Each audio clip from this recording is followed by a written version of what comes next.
Yeah, so welcome everyone. This is our last society of the school year here. Really happy to have you all onto this call, and a lot of you know Imran, who's been with us on pretty consistently throughout the year here. He's really interesting person that I hope many of you will get to know here. I'm sure he's going to share some of his background in this, but currently he serves in the biotech industry as the chief business officer of a company called Cydan, based here in Cambridge. Has worked at OrbiMed for a while, and before that did his PhD from Yale in biology. So go ahead and hand it off to you, Imran. All right, thanks, Vinny. Thanks everyone for joining. So let me just start off with, I think, a couple of quick disclaimers. So the first one I want to note is that I am not an expert on this topic. I'm really a layman, and Vinny gave my background. I'm trained as a molecular biologist, so that's where my training is. So I don't have an advanced degree on this topic, so I want to make that clear. But I am a Bible-believing Christian, and I think you would consider me an inerrantist. I believe that the Bible is the Word of God, and I do care about orthodoxy. I also would highlight that I don't approach this from a purely academic perspective. I actually do have some lived experience with racism, and I do want to give just a little bit of a flavor for this. So I actually grew up in rural Minnesota, in a tiny town in the middle of nowhere, and my family was the only minority family in the area. And I actually got called the N-word many times growing up throughout my upbringing, and sometimes was threatened because of my race.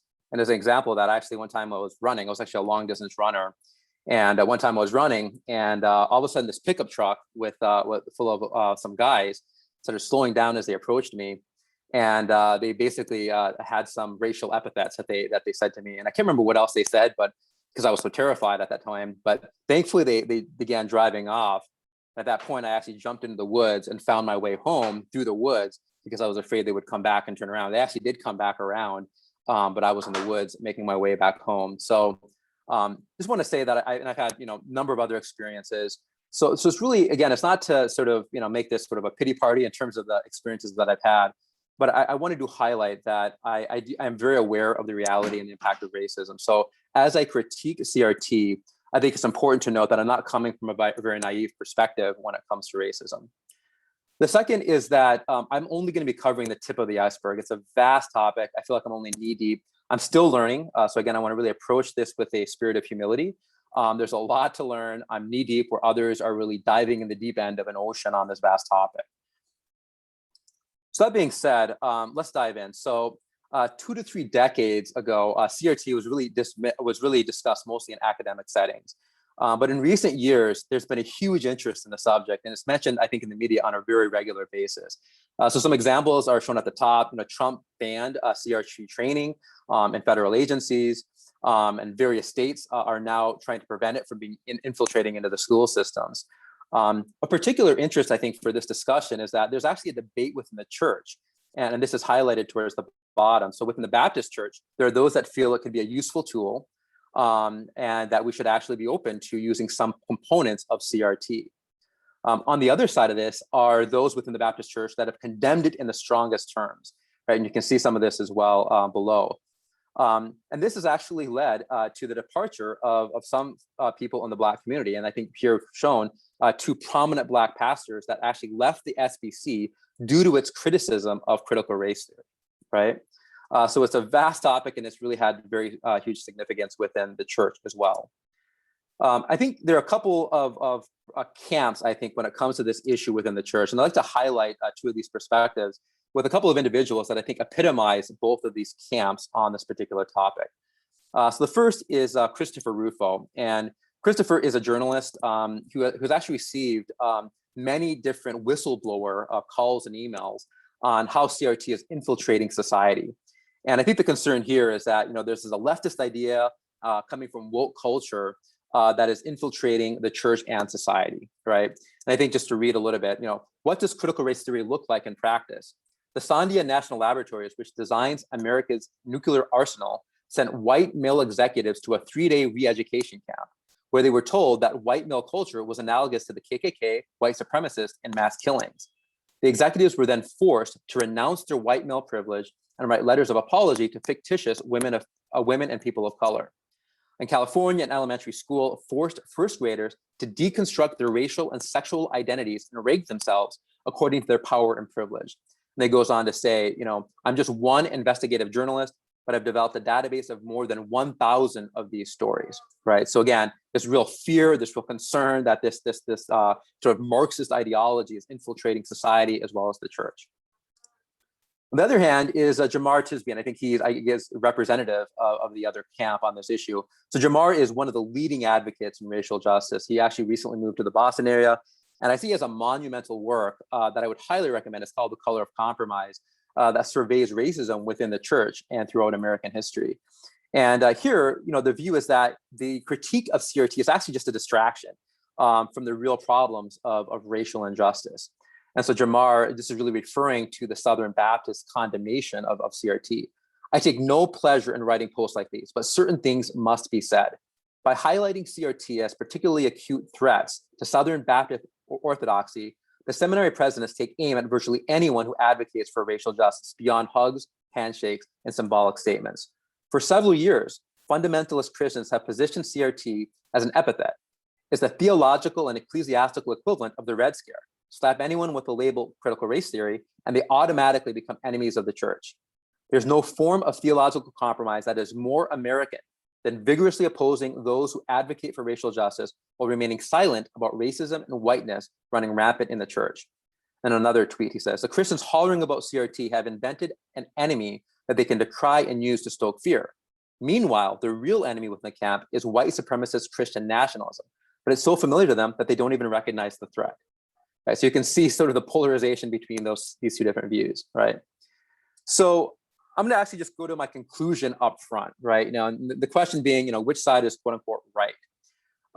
So my view is I actually think that both camps have important points to make. And in so many ways, I'm putting myself in a position where I'm not really making friends with either side because I think that there are important points to be made on both. And I think when it comes to CRT, I actually do think it is insidious and has permeated much of society.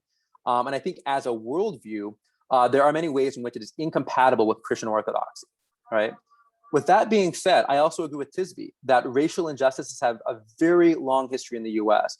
And although many would prefer to just ignore them and move on, I do think that as Christians, we are called to help the poor and needy and the oppressed, right? So I think that my summary here, I think is shown graphically on the right. To the degree that we are vociferously critiquing CRT, we should also advocate for the cause of the poor and oppressed. There's really no room for sort of armchair quarterbacks. We could critique CRT, which I will do, but we also need to advocate for racial justice and address the issues that I think CRT has been employed to try to address and present a better solution, right? So let's go into the three main topics. I think one is I want to talk about CRT, what it is, and why it's become so controversial. I'll then go to talk about some cautions against CRT, and then I'll speak to some cautions for the critics of CRT, right? So before we dive in, I really think it's important to discuss terminology, right? So in this particular discussion, there are a lot of terms that are thrown around, right? And I think the problem is that many people use different languages. They're really using a different dictionary when discussing these terms, right? So I think it's really important that we're precise in our definitions, right? So terms such as structural racism, social justice, anti-racist. There's a difference between racial reconciliation and racial justice, right? What is oppression, right? Is it oppression in terms of sort of socioeconomic and or is it just ideas, right? BIPOC versus POC, it very intentionally breaks out Black and Indigenous from people of colors having more oppression, right? Colorblindness. You see all of these terms thrown around. Equity versus equality. People have different meanings for this, right? And just to break down a couple of, I think, key examples. So BLM, what does that mean? If you're, on one hand, are you advocating support for an organization with Marxist influences and that ultimately prescribes overturning traditional family structures? Or is it merely a slogan that refers to an obvious yet much needed acknowledgement that Black lives have value? And more specifically, that they're in particular need of attention because their house, so to speak, is on fire, right? That's one, I think, key example. Another one is social justice, right? This is a big one. What do we mean by social justice? On the one hand, people mean biblical justice, applying biblical justice in social settings. And the Bible obviously speaks to this in many places. Open your mouth, judge righteously, and plead the cause of the poor and needy, right? Or by social justice, do people mean the more secular version of it, which advocates for redistribution of resources to a vaguely defined oppressed group that includes subverting dominant ideologies, which in America includes many Christian ideas, right? So these are, again, very different understandings of the terms. And so, again, as we move forward in the discussion, I think it's important to really try to define what we're speaking about, right? All right, so in order to understand critical race theory, we need to spend a couple of minutes on its precursor, which is critical theory, right? So critical theory is a sociological and philosophical framework that came out of the Frankfurt School. So this is back in the 1920s and 20s and 30s. And ultimately, its lineage came from Marx and I think also Antonio Grassi. But there were many, I think, key individuals, but I think the ones that are listed here are central to critical theory. So Horkheimer was really leading the charge along with a number of the others that are listed. Actually, Habermas, I think you could consider a second generation critical theorist. He's actually still alive today. Absolute luminary in the field, whether you agree with him or not. And the key concept for critical theory is what I'll refer to as a social binary, i.e. that people can be categorized into either oppressors or the oppressed, right? So again, using a Marxist framework, this would be the rich versus the poor, right? The bourgeois versus the proletariat. So that's really, I think, the key concept that ultimately summarizes critical theory. And I think that, again, because of the emergence of the middle class, particularly in America, I think this idea between sort of the bourgeois and the proletariat didn't really have as much traction because it was a middle class in many ways. So this was actually applied to society and to social structures more broadly. It's not just about economics, but it's also about various other social structures, right? But there are a few key concepts that I think are important to highlight on critical theory. So first is that it's activist, right? And they would basically criticize traditional theorists as sort of being, kind of navel gazers. So they're oriented towards understanding and explaining, but where's the doing? Where's the actual effort to change society? And this idea that we really need to sort of even the playing field between the oppressors and the oppressed, right?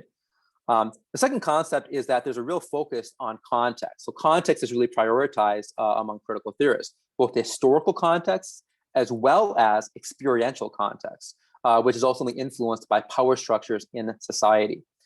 So related to the third point is really the emphasis on subjectivity.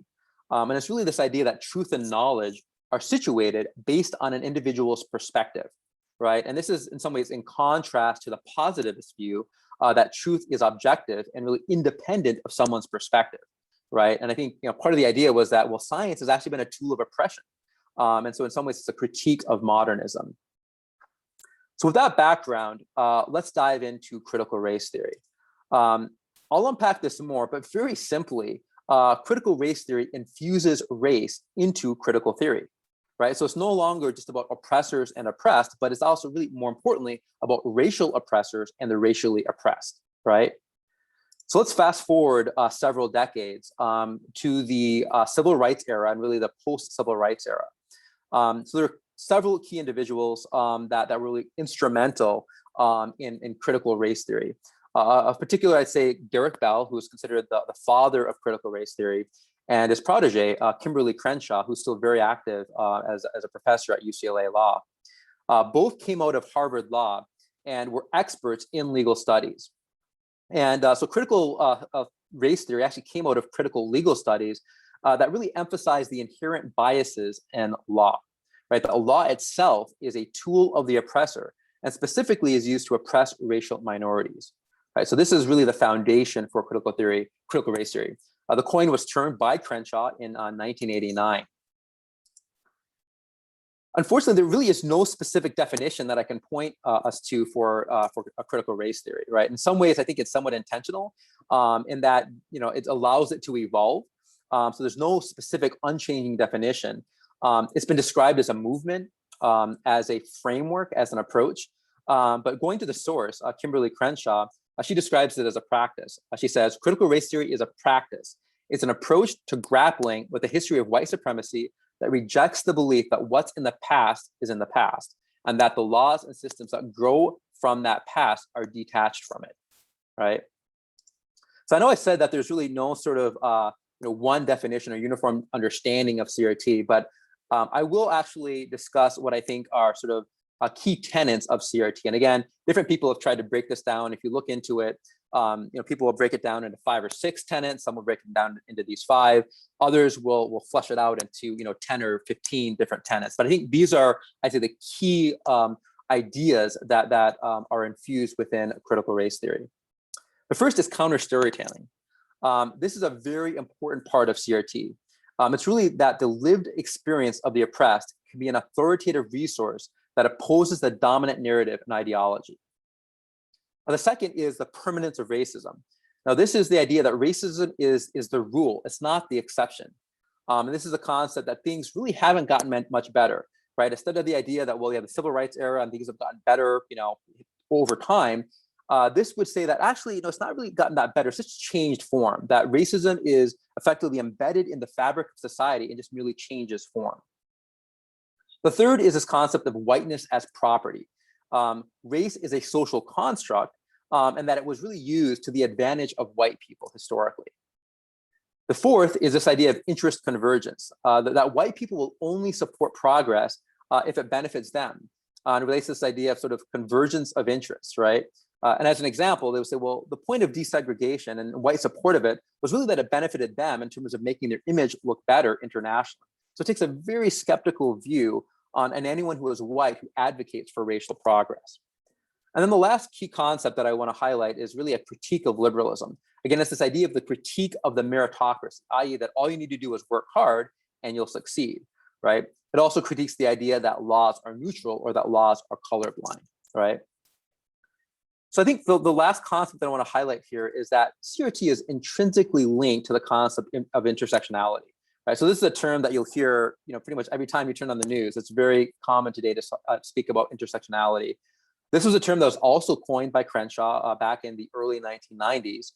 And it's really the idea that we are a combination of our social and political identities, that they intersect and create a hierarchy of oppression or privilege, right?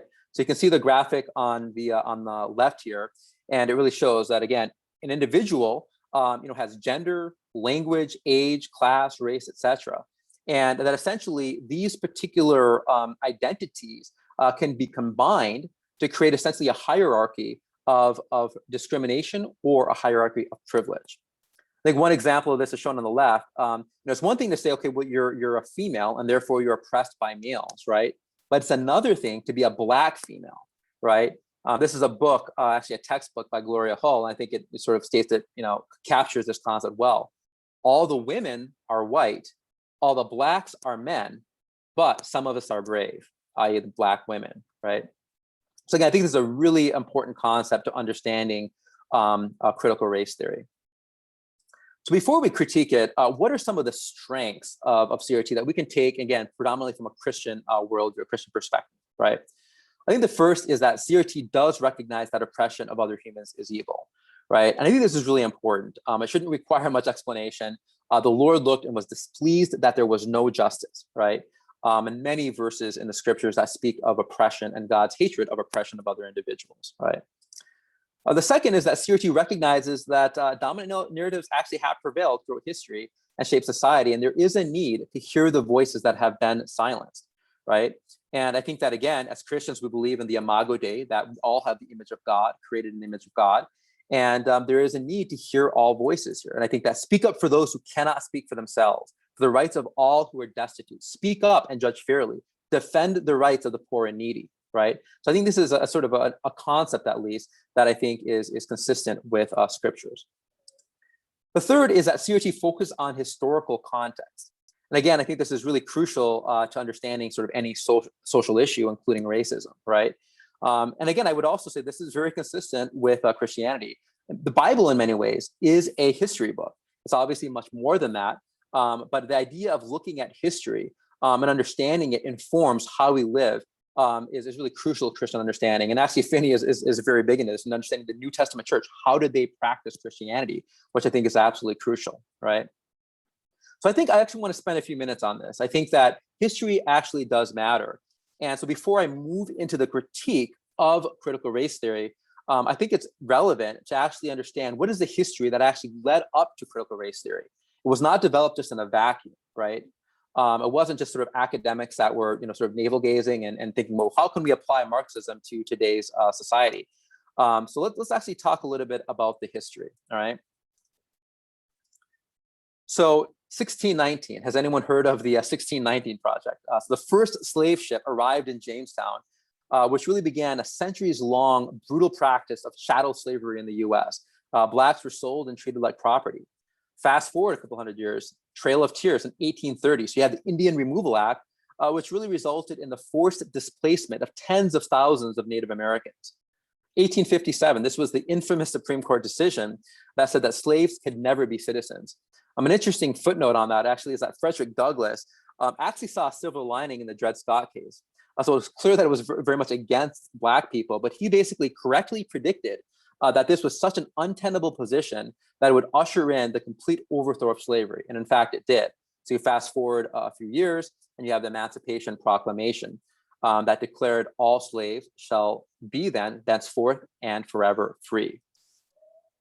But then you had the 13th Amendment, which had a key provision that allowed for unpaid labor for crime. So what ended up happening is that petty trivial crimes would put Black men back into bondage. And there's actually a really, I think, good movie. It's a depressing movie called 13th Amendment, which I would recommend, that describes this in more detail. Then you get to the Reconstruction era. This should have been a time of hope. And in fact, it actually was a time of hope in many ways initially. Black people were elected to office, but then it ended up being a time of real terror, right? Where you had many lynchings that occurred and many efforts that were led to sort of overthrow Black progress. Birth of a Nation, this is actually one of the most famous movies of all time. And it was one that was showed by the president and in the White House and portrayed Black people as dim-witted and as sexually aggressive and glorified the KKK. And what was interesting is that it actually led to the rebirth of the KKK. So the KKK was actually beginning to wane out at the time, didn't have as much traction, leading up to that period of time in the early 1900s. But with the Birth of a Nation, this led to revival of the KKK, which led to, again, decades long, and the KKK is actually still alive today, of really terror among Black people, right? 1921, the Tulsa Massacre. This is a piece of history that was covered up until relatively recently. A very prosperous Black district was burned and razed to the ground by a massive mob of white individuals, primarily due to jealousy because of the fact that that community was thriving, right? In the 1930s, we have to talk about redlining. So redlining was a policy that prevented Black people from insuring their homes and ultimately resulted in the loss of tremendous wealth, right? So all throughout this time period, again, going up into the civil rights era, this is the part of the Jim Crow era. And a part of this actually was, I think a really key part of this was lynching, right? So I actually want to spend a couple of minutes on lynching. So lynching, over 4,000 documented lynchings in the South between 1877 and 1950. These are just documented cases of lynching, right? And so on the left, you can see these are individuals who are posing with Black victims who are about to be lynched, right? And on the right, you can see this was actually a family affair. This drew huge crowds of individuals. And you can see here a quote: "Often as many as 10 to 20,000 men, women, and children attended the lynching. It was a family affair, a ritual celebration of white supremacy where women and children were often given the first opportunity to torture Black victims, burning Black flesh and cutting off genitals, fingers, toes, and ears as souvenirs." Right. So this is something that really prevailed throughout this entire period of time. Absolutely terrible, right? And I think, again, I want to give speak to a couple of specific narratives in discussing this. So one, this is actually coming out of Be the Bridge book, and it's a narrative about an individual named Mary Turner, right? So I'm just going to read a few excerpts. Turner was born in about 1899 after the Emancipation Proclamation, during the period of Reconstruction after the Civil War. Though slavery had been outlawed in an effort to keep the Union together at any cost, federal law often turned a blind eye to the injustices against members of the Black community. Slavery in the South took a new form, a form largely ignored by the federal government. This is fast forwarding. It basically goes on to describe how Mary Turner's husband was lynched without a trial. Grief-stricken and enraged and wanting justice, Turner indicated that if she discovered who'd murdered her husband, she'd seek warrants for their arrest. Her comments were not treated lightly, and a white mob gathered to send messages to the Black community. They would not be subjected to punishment for lynchings. They would not be threatened. Mary was caught trying to flee. The white men who formed this mob tied the pregnant 18-year-old by her ankles, hung her upside down from a tree, poured gasoline on her body, and burned her alive. As Mary hung from the tree, dead, her abdomen was cut open and the baby removed. The child hit the ground and let out several cries before his head was crushed by one of the white men. As if the lynchings and infanticide were not enough, the men raised their guns and filled Mary's burned and lifeless body with bullets. Mary Turner and her unborn child were denied the right to live because she had the audacity to demand justice. Another narrative that I want to talk about before, again, going into the critique of critical race theory. This is George Stinney Jr. On June 16th, 1944, George Stinney Jr. was sentenced to death by electrocution by a South Carolina judge after he had been accused of murdering 2 white girls in Clarendon County. In 2014, the 1944 proceedings were vacated by another judge as an unfair trial, thus clearing Stinney's name. Stinney was accused of murdering Betty June Binnicker, 11, and Mary Emma Thames, 7, in his hometown of Alcolu, South Carolina. He was tried and electrocuted in just 83 days and became the youngest American to be sentenced to death in the 20th century. Well, skipping ahead, what came next was a sham trial in which all court proceedings that ensure the fairness of a trial were thrown out the window remorselessly. The trial and jury selection took only 1 day. The jury was all white. No African Americans were allowed inside the courthouse, yet almost 1,500 whites crowded the room. George Stinney's court-appointed defense counsel, Charles Plowden, was a tax lawyer, an aspiring politician who literally threw Stinney under the bus to his death. The case was hinged on the confession statement, which was and has never been brought before the court.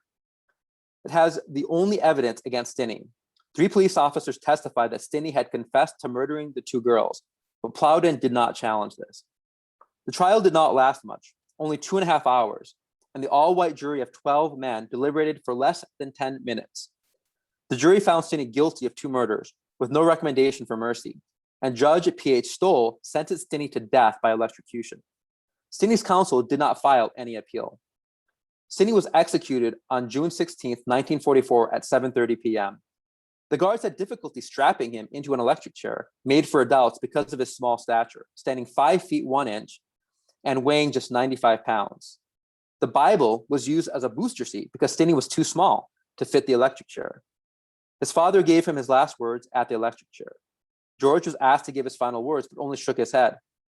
When the switch was flipped on and the first 2,400 volts of lethal electricity surged through his body, the death mask slipped off from his face, revealing tears welling down his face and from his frightened and open eyes. Another charge followed, and the third one. George Stinney Jr. was buried in an unmarked grave in Crowley. Right. So again, absolutely terrible stories. And as I discussed earlier, over 4,000 examples of that were documented.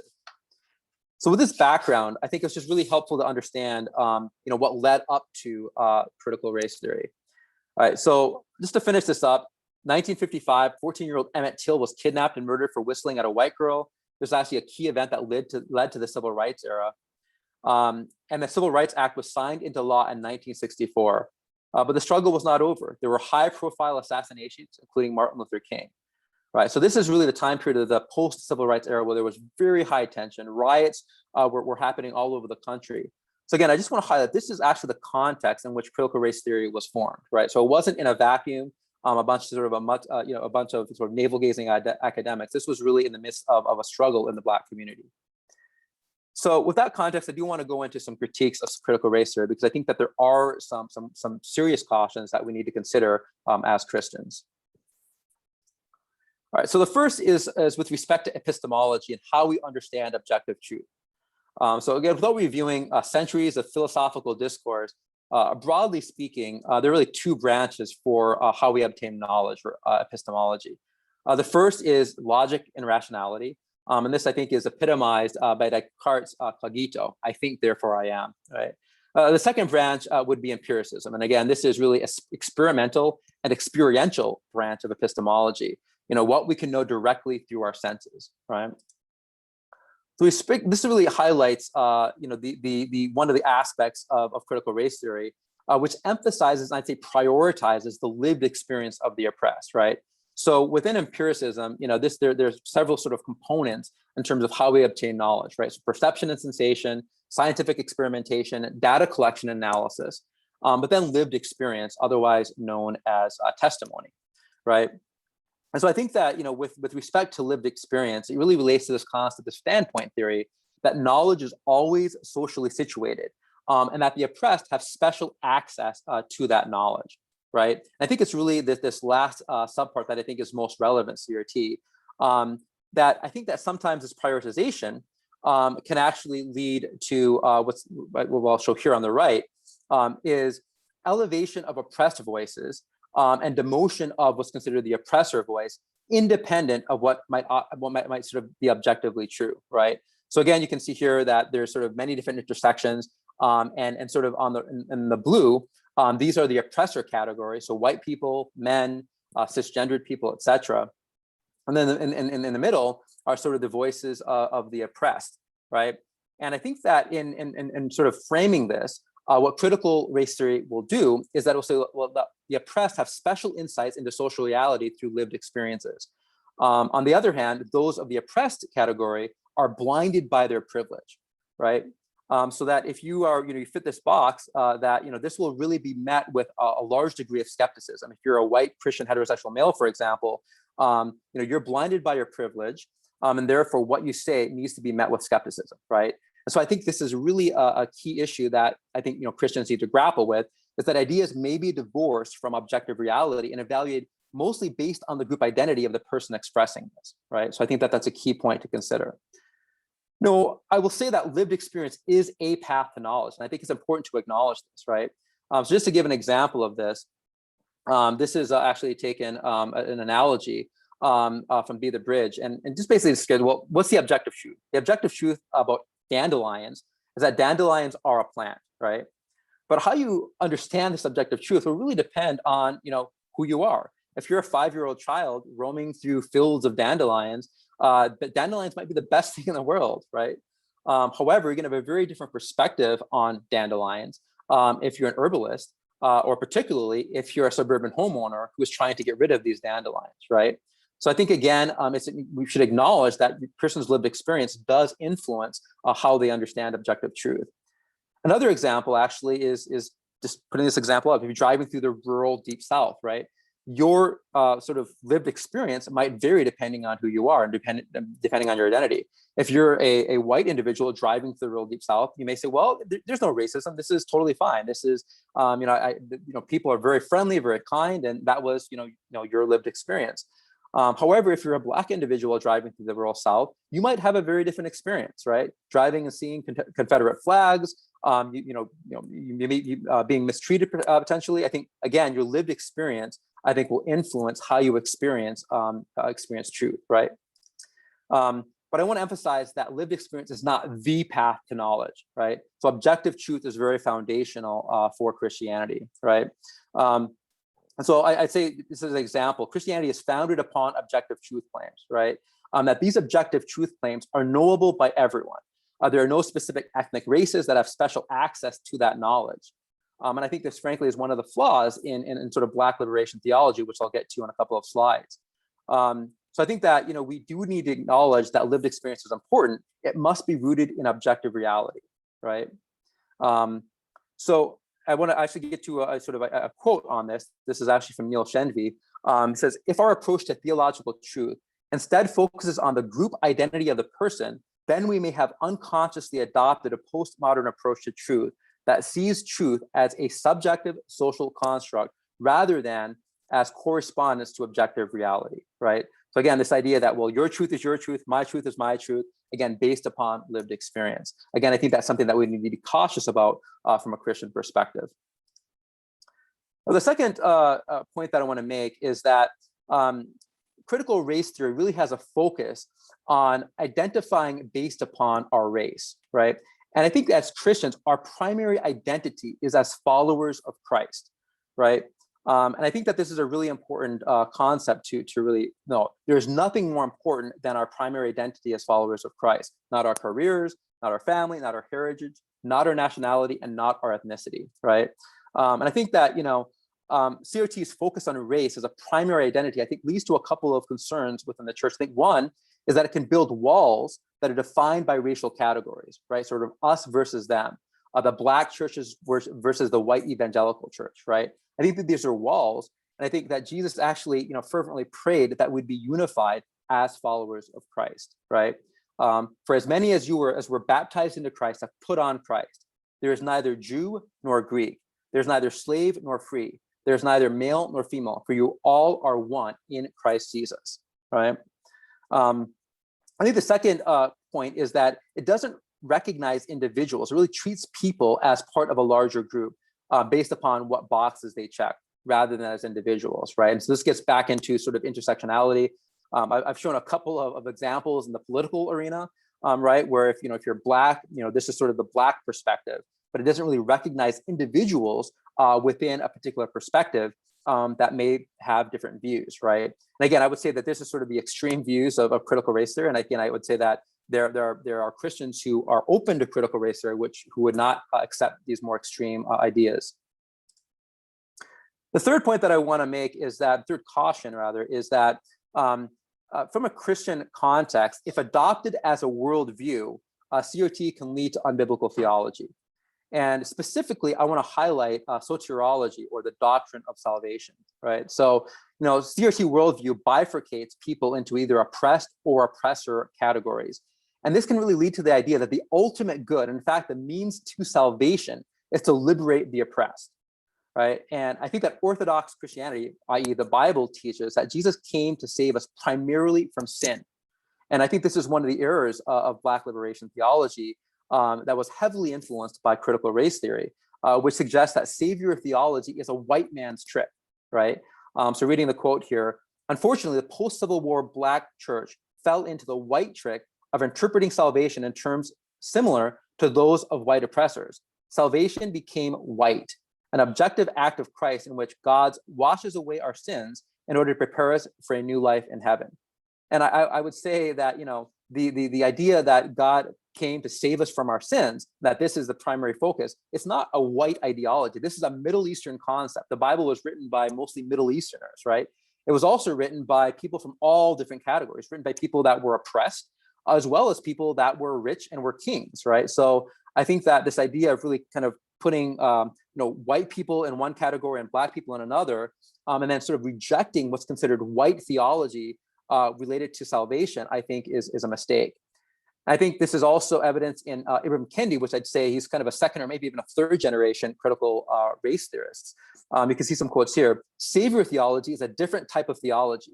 The job of the Christian is to go out and save those individuals who are behaviorally deficient. Anti-racists fundamentally reject savior theology. That goes right in line with racist theology. And he goes on further to say, we cannot be anti-racist if we are homophobic or transphobic. To be queer anti-racist is to understand the privileges of my cisgender, of my masculinity, of my heterosexuality, of their intersections. Right, so this is a quote from Ibram Kendi, who's, I think, become one of the leading voices among critical theorists and anti-racists, right? So now I want to turn to what I think are some important cautions for the critics of critical race theory, right? Now, this is going to be a sensitive one, but I think it's important to address. The first is Christian nationalism. I think it's really important as Christians that we must remember that our eternal citizenship is in heaven. It is not the United States of America. For our citizenship is in heaven, from which also we eagerly wait for our Savior, the Lord Jesus Christ. This is Philippians 3:20, right? And I think what you'll find is that many will reject CRT simply based on the fact that it critiques America and highlights racial atrocities in the past. It's basically it's viewed as, well, this is unpatriotic. Remember, the past is unpatriotic. America is God's nation. And we've got to defend America at all costs. And this actually leads to, sort of this idea of sanitizing our nation's history. Again, not acknowledging some of the atrocities that have occurred. And what I would argue is that our primary citizenship is in heaven. And we need to really have a clear understanding of that. And when we understand that, we don't have the same need to be defensive of a particular country, whether it's the US, whether it's, whether you're in Germany, whether you're in any nation. You don't have the need to defend a particular nation because you have a different citizenship, right? And then last, I would say, America is not the modern Israel. The American political system is not the means by which God's kingdom spreads. Rather, it is through the church. So our primary identity is as citizens of heaven, and it's through the church. The second caution is that critiquing CRT cannot be an alibi for ignoring the cause of the poor and needy and the oppressed, right? And I think that, as we know, the scriptures are full of commands to help the oppressed groups of people. And I think there are a number of verses that I want to read, but I think this is really reflected by Rizal Berry and what he says. Instead of lamenting what Dr. Sung Chan Ra calls the dead bodies in the room, there's been an insidious attempt to rebuke, chastise, and even excommunicate Christians who maintain that racial injustice is a biblical issue, right? So some verses. It is not good to be partial to the wicked or to deprive the innocent of justice. Is this not the fast which I chose, to loosen the bonds of wickedness, to undo the bands of the yoke, and to let the oppressors go free and break every yoke? Is it not to divide your bread with the hungry and bring the homeless poor into the house? Vindicate the weak and fatherless, do justice to the afflicted and destitute, rescue the weak and needy, deliver them out of the hand of the wicked, right? This was, I think, another telling quote. This came out of the New York Times, and it was really describing this exodus of Black individuals from sort of the mainstream white evangelical churches. And the quote from the article: as the headlines of the outside world turned to police shootings and protests, little changed inside majority white churches. Black congregants said that beyond the occasional vague prayer for healing of a divided country or a donation drive for law enforcement, they heard nothing, right? So I think, again, as to the degree that we would critique CRT, I think we also need to be active in promoting the cause of those who are poor, those who are needy, and those who are oppressed. And I think that, again, a pretty famous individual, Brian Stevenson, I think is a great example of that in terms of the work that he's done and his organization has done, and actually sort of promoting the cause of those who are, I think, in those needy categories the Bible refers to. So one point I want to highlight, well, who are the poor and who are the sort of the needy in today's society, right? And I think that, although it's not exclusively those who are, racial minorities, Black or Hispanic, I do think it's interesting to just, and important to really call out, some data, right? So one, I think people are largely familiar with this study where, job applicants with African-American sounding names got fewer callbacks with resumes that were exactly similar to those that had white sounding names, right? So around, I think, over 50% less likely to actually get a call back. So this actually impacts the ability to get a job, right? This is a relatively, recent study in recent times. And also you can look at the wealth gap, right? Between minority families and between non-minority families, right? So you can see, nearly 200,000 median family wealth for white individuals. But then if you look at Black and Hispanic individuals, this is around 25,000 median net worth. And it's interesting to see this dip in 2007, 2008, which really reflected the fact that they had holdings in the market, right? That they actually had wealth as evidenced by real estate, as well as stock holdings, where this was not the case for Black and Latino individuals. Now, I will state that there are other, I'd say, racial minorities. For example, if you look at South Asians, and if you look at East Asians, they actually will have median wealth that's actually above white individuals, right? So I think that's important to highlight that as well. But my point is basically to say that, if you look at people that are actually struggling, oftentimes it does intersect with those who are racial minorities, right? And then last of all, I just want to say that, if you look at, those that have the top job, really less than 5% of the Fortune 500 CEOs are Blacks or Latinos, right? And again, you can see that if you look at the bottom end, you'll also find that there's an increase in terms of Black and Latinos who are in the prison system. So if you actually look at this study, this is actually controlled for the crime, and you look at the length of the prison sentences, irrespective of the crime, the criminal history, and of education, Black individuals actually have longer sentences, right, than white individuals who had the same crime, right? So again, I think that this is a disparity that I think is an injustice in the criminal justice system, right? So again, I think that I wouldn't say that that sort of the needy and the poor are always in the racial minorities, but I think oftentimes they are. So as we think about helping the poor and needy, I think that it's relevant for us to consider this as well. So really, to wrap things up, I actually just want to propose, again, taking this from Jamar Tisby, I think it's a really great model for how to respond. And he defines the arc of racial justice. And this refers to sort of the head, the heart, and the hands. right? So the first is really building awareness, understanding our history, understanding the issues that are going on, and really, building that base of knowledge in terms of with regard to these issues. And I would say that I myself am sort of in the beginning of this process. The second is relationships. This is really building friendships, knowing others in different groups. And again, I would say on both sides, right? I think that white individuals need to get to know black individuals need to go to white individuals, etc. I think that we need to know each other, build relationships to understand different perspectives. And the third is the hands component, which is actually action. So really actually making efforts to address some of the racial injustices. So again, I think that this is a really great model, the ARC, in terms of actually approaching some of these issues, building awareness, building relationships, and then acting to actually try to address these issues. So I want to summarize by sort of highlighting what I think are some of the strengths and potential cautions on both sides. So with respect to the racial justice advocates, I think couple of the key strengths. One is that there's a recognition of the importance of historical and personal context, right? And I think this is biblical and this is crucial. And the second is that they're motivated to follow the biblical commands, actually help the oppressed. I think that putting faith into action, I think, is a key strength. I think a couple of cautions, and I would say, there's variance in terms of where people fall in this, but I think one is just an understanding of epistemology and really our approach to objective versus subjective truths. I think, again, this is very relevant in terms of how we understand scriptures, and in terms of how we understand doctrine. The second point is I think that we really need to remember our primary identity is in Christ. It's not based on race.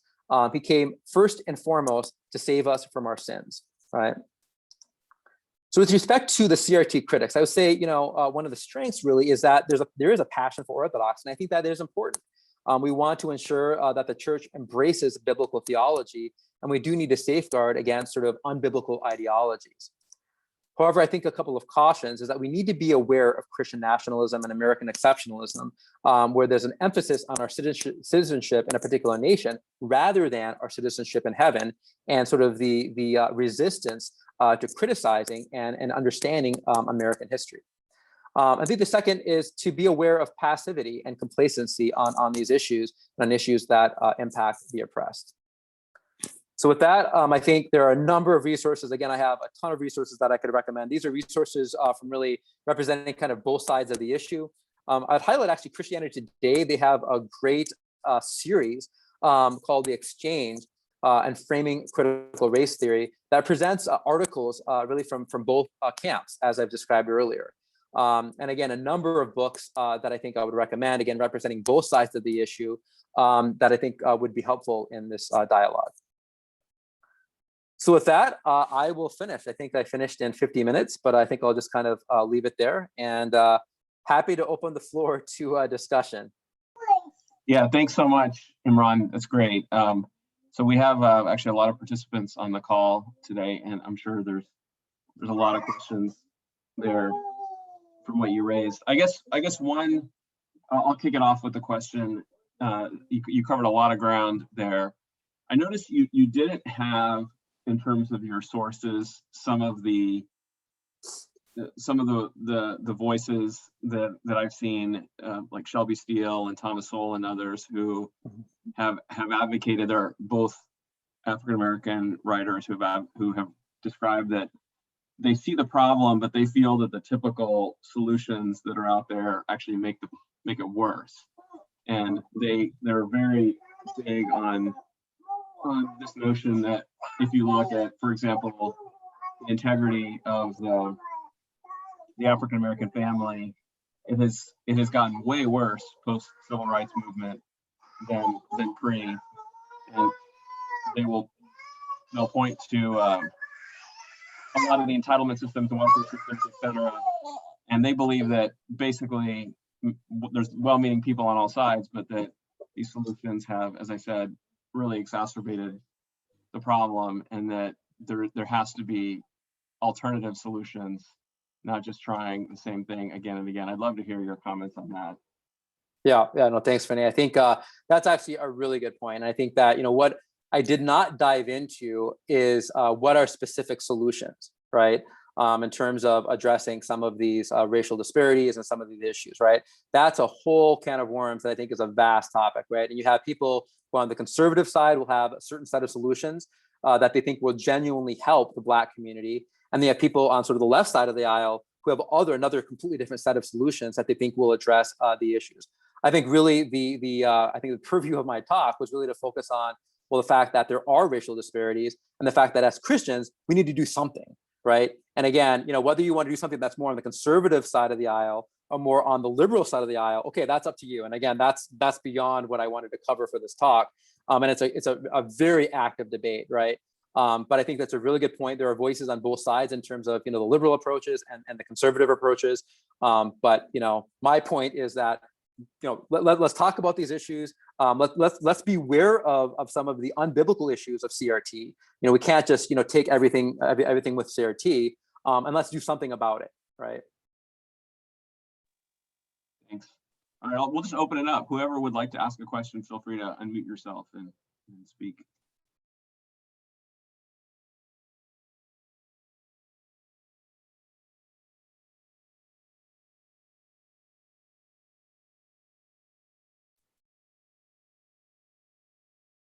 I guess it was an easy topic.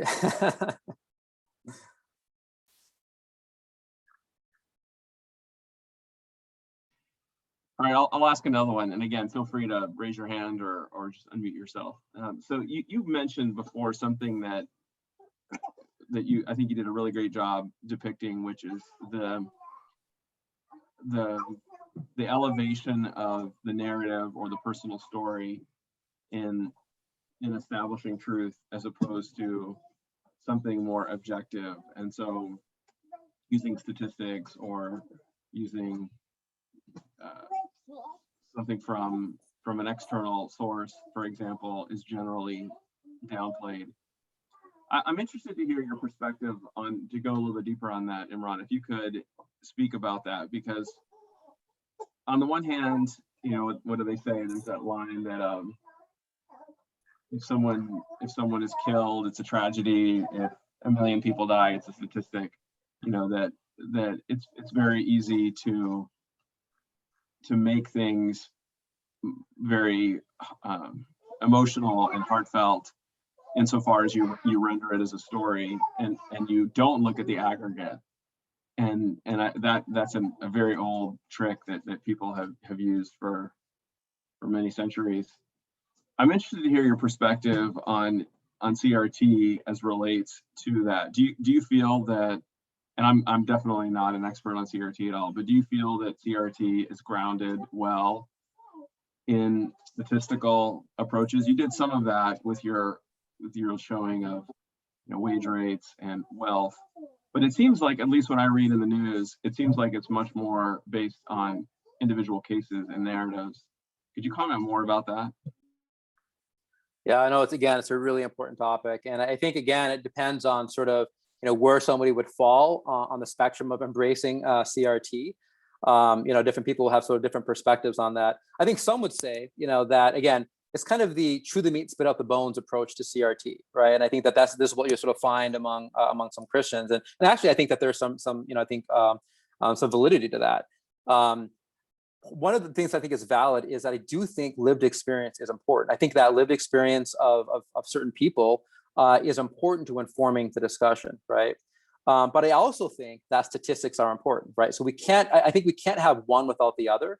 One of the critiques, I think, on the side of, the data is that data can be used, statistics can be used in many ways to support, various ideologies, right? And people on both sides will really highlight and emphasize statistics to support their case, right? And there's different interpretations of the statistics, right? So I think that, as an example, I'm going to get the details a little bit mixed up. So, please forgive me, show some grace in the specific details. But basically, there was this idea that, in terms of hiring, and it basically had to do with checking the box, right? Where on job applications, where there was a box for whether individuals had served time, whether they had a criminal background record. And what the idea was is, well, by having that box, where people had to check whether they were, had a criminal background, that actually was unfavorable to minorities, right? And because basically it turned out that, minorities had more likelihood of actually being in jail. And again, that's what the statistics showed, right? So there's this big effort to remove the box, right? And what they found actually is when they got rid of the box, where you no longer had to check a box saying that you had a criminal record, is they actually found that the employment of Black individuals dropped. That actually went down when they removed that box. So again, the idea was actually to try to help Black individuals. But because of that, because they actually removed that box, what was happening is that people said, well, I don't want to hire somebody who I think has a criminal background. So I'm just going to make this general characterization that Black people or minorities are more likely to have been in jail. So I'm just not going to hire anyone Black. I'm not going to hire anyone, Latino, right? And so again, I think that you can look at that idea and say, okay, well, the statistics showed there's one thing. I'm proposing the solution, and say, well, actually, it wasn't a race issue at all. That's what some people on that side would say. But if you actually look at the reason that people the issue actually got worse is because it was a race issue. People actually began excluding individuals based on their race, right? So again, I think that when it comes to statistics, I agree with you 100%. We absolutely need to use statistics. We need to look at the overall data. But I think we also need to be aware of the fact that there are different data that are out there on these issues, and that people will again sort of use that data to support a particular narrative oftentimes. I don't know. What are your thoughts on that? I'd be curious if you agree with that, Finney, or others as well. But I think that's something that I've seen. Yeah, I think that's well said. I would broadly agree with that. I think there might be some questions. Reggie, did you have a question? Yeah, sort of like a question and maybe comment too. So I have a lot of ancestry, including from slavery in America, and I think you did a great job kind of showing the tension between the two sides. I'm sort of developing my own what sort of approach to the issue and what I think is true to scripture and true to historical reality. And I think, and where I would completely agree is that action is needed, and part of my desire is sort of to create that action for the church. But I actually would take more of a hard line against CRT and just sort of almost throw the whole philosophy out, in the sense that I think the Bible gives us enough that we need to take action around issues like this, issues of injustice, racial and otherwise. And that sort of the root, if you think of the root of racism in the church and sort of how it's manifested in the church, was actually a co-opting of worldly philosophies from the scientific field, right? And then trying to give it theological legs. And so I'm afraid that the church is sort of doing the same thing, right? Sort of taking a philosophy from the world and trying to give it and it just, you don't really have to. We don't really have to. Now, in terms of CRT, the things that sort of offend me is that it is sort of, the whole sort of your identity is your sort of like your lot in life. Like how am I ever supposed to have meaningful and legitimate and level relationships with people like white men, for example, if I'm always supposed to walk in the room and be oppressed and they're always supposed to be an oppressor? It's a very hopeless, a very I think sort of distorted way of viewing the world, and I think it actually will distort and is distorting the way some Black Americans view other people, particularly white people. So it's sort of that from this side. Now, on the action side, I think part of the challenge is that there is a way for Christians to, I think what's sort of been missing from people who, and you sort of point this out, what's missing from people who reject CRT in a lot of the ways that I would, is sort of the palpable action. And I think that's sort of the vacuum that is sort of missing there. But I also think that it's a little bit overplayed, the other side sort of overplays that, when I know there's been tons of churches in the trenches in poor communities serving people who wouldn't, and who are sort of like this stereotypical white evangelical that's just sort of, they're viewed as sort of like clueless and out to lunch. Yep. That I would sort of push back on. I think, yeah, so those are just my sort of back of the napkin thoughts, but yeah, I think it's going to be really important for the church to have a like real apologetic around race, and like from the scripture, I think, going forward. Reggie, I think that was really well said. That was really well said. I agree with everything that you said. And I think, look, I am by no means, I would say, a CRT apologist, right? I think that, what I would recognize is that there are some principles that are employed by critical race theorists that I think are right, are helpful. And I think that is used as an analytical tool. So for example, elevating the voice of those who have had no voice in the past, right? Or even currently. The idea that we should, as Christians, work to rectify injustices, and we should work to help the oppressed, right? I think that's embedded within critical race theory. And right, even as I mentioned earlier, the context of history, as I said, the Bible is a history book, so the emphasis on history, I think, is important. And there are others as well. But so I think that as an analytical tool, there are some things that can be helpful. But I would also agree with you that as a worldview, I think it can be dangerous, right? Where we begin to start thinking about everything from the lens of Black versus white, it's us versus them. And again, I would also say that, in my friends, I have a lot of, friends who are, white male heterosexuals, and in no way do I feel that our relationship is defined by oppressor versus oppressed, right? Some of my best friends, right? Obviously. So I think that I agree with you 100% on that. But I think part of the issue is it gets to that point of where I think a lot of folks that will use critical race theory as an analytical tool are frustrated by this overwhelming critique of it without any action to back it up, without any action to help those who are oppressed, help those who are poor, help those who are needy. Many of times, these are people in the minority communities who are suffering. That, I think, is what frustrates. And not only that, but it's really to critique those who are actually doing those efforts, to say, well, you're doing this effort, but you're a heretic, right? So again, there's sort of I think that there's no, if you go to the extreme of either end, I think that's a challenge. But I think it's important to acknowledge that as well. So, there's a question from Joanna and then Xavier. Hi, yes, I thank you. Thank you for a great presentation, for all the great questions. I put my question in the chat. Besides peaceful demonstrations, protests, what are some positive ways to encourage people of color, for example, to run for political office, helping subsidize law school? What else can people of color and non-people of color do to help improve the situation in the United States? And thanks for a great presentation. I'll just say, I went on a bunch of webinars that were like regarding social justice and everything, with everything that's been going on in the US. And I really agree with everything that was said. But one thing, they kept talking about the protests, which are great and helpful. But then, when you say, well, what about writing to the congressman?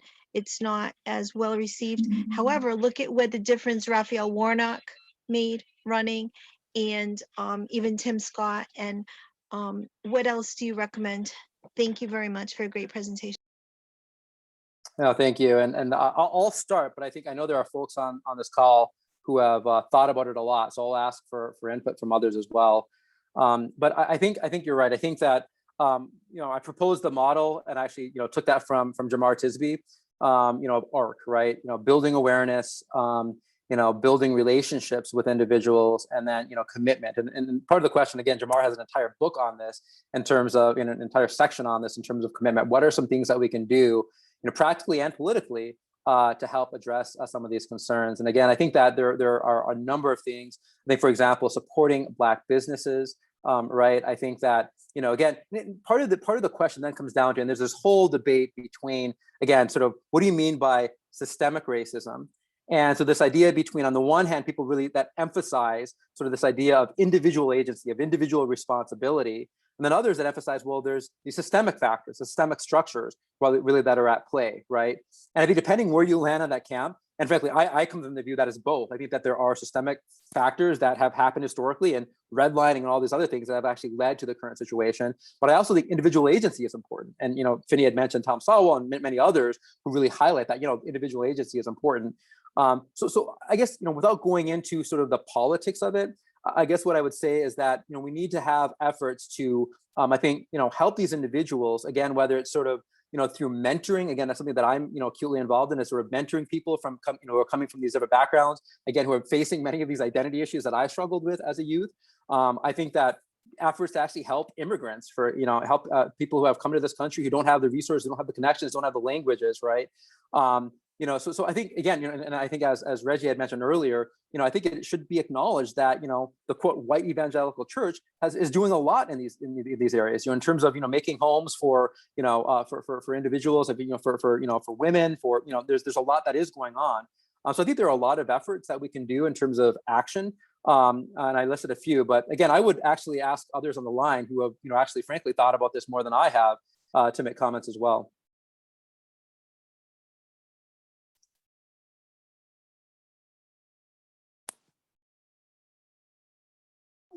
No takers. All right. Well, yeah. I mean, I'll make one comment, and then Xavier should ask his question. I think that, yeah, there's definitely the two vectors of structuralism and historic forces that do explain a lot of the world today, for sure. And one is very impoverished if you're just using an individual agency solely as your primary tool to comprehend the world. And then vice versa, if you're just a structuralist and you see people basically as the product of the system that they're from, you lose a lot as well, because people can and do transcend circumstances all the time. And that's something that makes us human, is our ability to make choices and to change. I would specifically point to, in this issue, the role of the family. One of the things that when you look at virtually all of the communities that are on the lower part of the socioeconomic scale that you mentioned there, it's almost always attended with tremendous family breakdown issues. And you also highlighted how it's the East Asians and South Asians do far better than even white Americans, and correspondingly, there's much stronger family units there in terms of lower divorce, just better bonds between parents and children.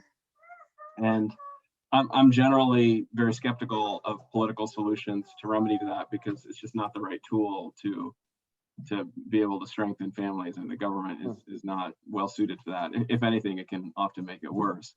And so I would say anything that anyone can do, whether it is teaching, modeling, fortifying, mentoring, to get people back into places of strong families. I mean, that does so much to impact the next generation and current lives. And on the flip side, if you don't have that, it is so difficult to escape that. And it's not the fault of the child. It's the fault of the parents and the system that they're a part of. And so I would say that that's a huge area of unmet need that we could invest a lot more in.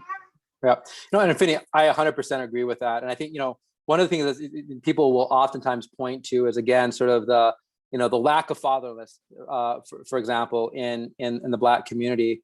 And again, you can look at statistics that show, well, if you have just a few things, for example, you have a high school diploma, you don't have a child before you're married, and the father is in the home, that's pretty much the best sort of repellent to poverty, for example, right? But I think it's important, again, this is where I think the history is really important. You have to ask, well, why are so many Black families, why do they not have fathers as part of the home, right? And I think you have to understand, okay, well, look at the history, right? If you go back to slavery, families were intentionally separated, right? So the fathers were intentionally put away from their families. You go look at mass incarceration, right? We even look at sort of the 13th Amendment, where Black men were taken from their families for petty crimes, for basically standing in the street for too long. And so families were broken apart for centuries, right? Leading up into the current era, right? So I think that we can't just say, so, well, if only the Black fathers would stick around, their problems would be solved. I think that we also have to acknowledge that there's a whole context and a history that has led to this, right? It's not to sort of, excuse them and say, okay, well, Black individuals are not accountable for the decisions that they make. Absolutely, right? That's definitely okay. There's individual agency, but you can't just completely divorce that from the context, right? There's something that I think I've gotten a better appreciation for. To me, what I think is pretty clear is if you look at, things, policies such as redlining, you look at, just which contributes to the wealth gap, et cetera, sort of the socioeconomic sort of poverty that's sort of been passed down to generations, to me, is something that's been very clear. And I think I can sort of track that. But what I think I'm getting a bit of a better appreciation for, and I think this has come from some of the reading that I've done, is just understanding, so it's not just the economic poverty, but it's also emotional poverty that's been passed down through the generations as well, right? I think for Black families, for minority families, Native American families, right, where, again, let's say that you're a father, you're trying to find work, you go out there and you experience direct racism, you can't find a job, you're frustrated, you bring that back to your family, right? So there's this whole milieu of other factors that contribute to that. So I don't think that we can just say, okay, well, if Black people would just stay with their families, everything would be okay. And I know that's not what you're saying, but I think that's just something you would be aware of. Well, but I think what this gets to, again, the Shelby Steele point that I think is so interesting. So I'll just share my screen here, that most of this has actually really accelerated post civil rights movement. So here, this is just from Wikipedia here, but this is looking at percentage of births to unwed mothers over time. So this line here is the African-American community. The blue line here is the whole country, whites, and then Asians here. So look at what happened. So the 60s and 70s were obviously the time of the civil rights movement. I mean, it just launches higher, way higher, to now, around 3/4 of children in African-American settings are born basically to single moms. I mean, it's 3/4. And then look at Asians. Asians are down in the 15% range. So something has very profoundly happened post civil rights. I'm not at all discounting what you said about the shuffling and tearing apart of families that happens around the time of particularly antebellum U.S. I mean, that was very significant. There was a lot of factors there, but this doesn't get enough attention. I think this is a really interesting phenomenon that a few people are pointing to that I think we still need to understand better. And maybe I ask, what do you think best explains that? Well, I mean, if you read Steele and Thomas Sowell and others, they would say that there were structural incentives that the government set up that it made it basically better for you to remain single. So like Shelby Steele tells these stories in his books of how if you're a single person, you're going to get more benefits to having a child out of wedlock than if you're married. And so you're going to have some kind of cohabitation set up there that you're going to do just for financial reasons, not because you actually even want that. And that the government was rewarding basically broken families through financial incentives, particularly in the 70s. And then once you get that going, it tends to feed on itself and you get this self-propagation. I would definitely, for those who haven't read these other perspectives, I think they're really interesting.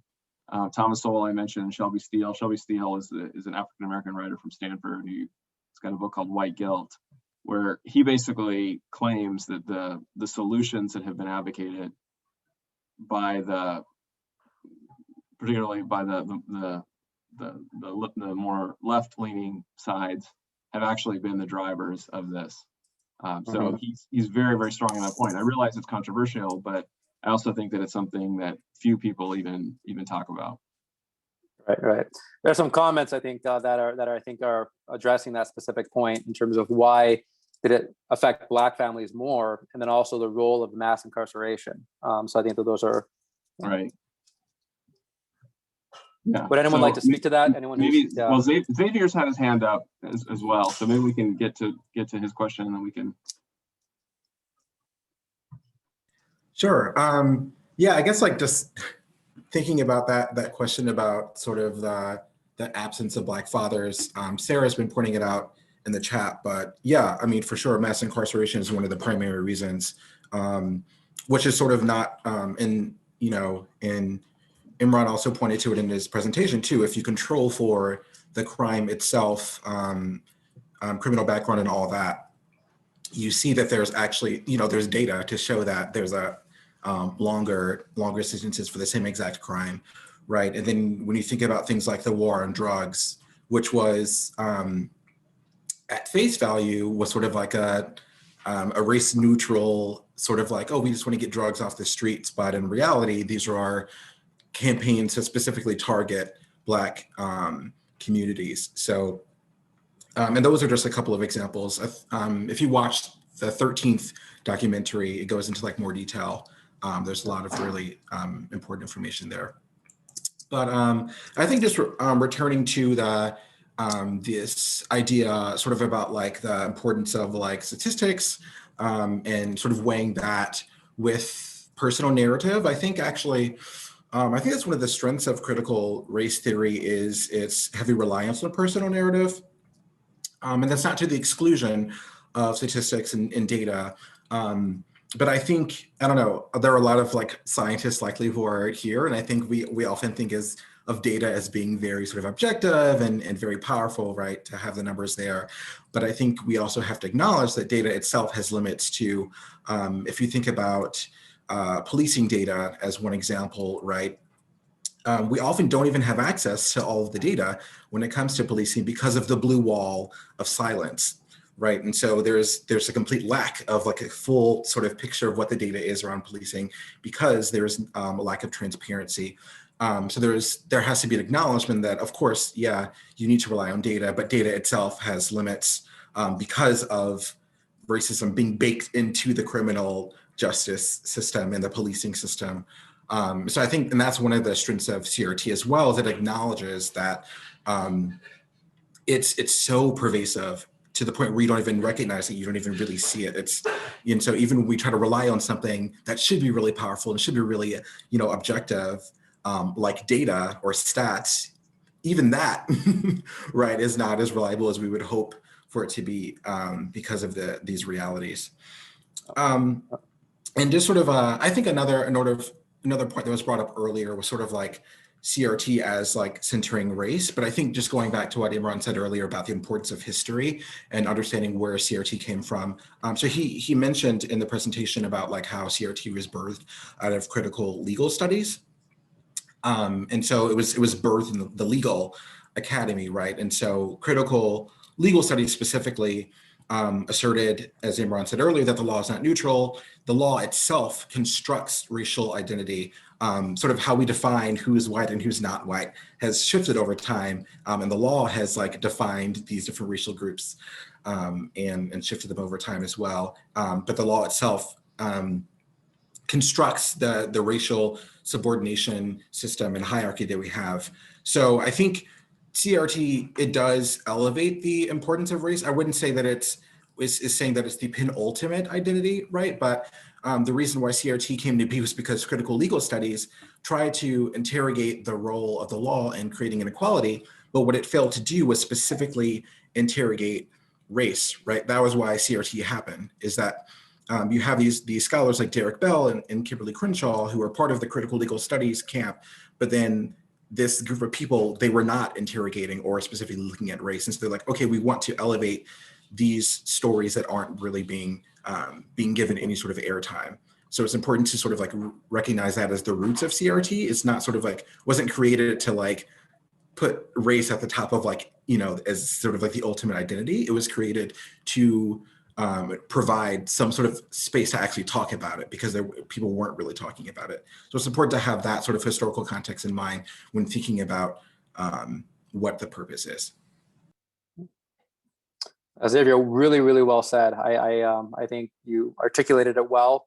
And I think it also relates to this concept. I think we were talking about statistics and data, where I think, you know, critical theorists would highlight this idea of, I think, historical realism, which I think gets to this idea that, well, history is written by the victors, right? And so if you go back and you look at, how good are the data? What is the quality of the data that we're using to understand, and how are the data collected, right? I think that what you mentioned even about sort of the blue wall of silence, right? So that's where, again, I'm a scientist by training, and I'm actually inclined more towards sort of a positivist view, or sort of a post-positivist view. I think there is an objective reality. We have the ability to understand that objective reality, and we can use the tools of science to get there. But I think that we also have to realize that data are collected sometimes in ways that are not totally unbiased, right? And so I think that that's a really important point to make. So.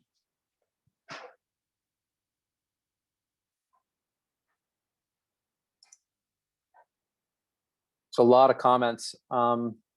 Yeah, and I think Jason has a question, and then Reggie. Yeah, there's so many comments here. Yeah, I can go maybe quickly. Thanks, Imran. This is super helpful, especially as a non-American.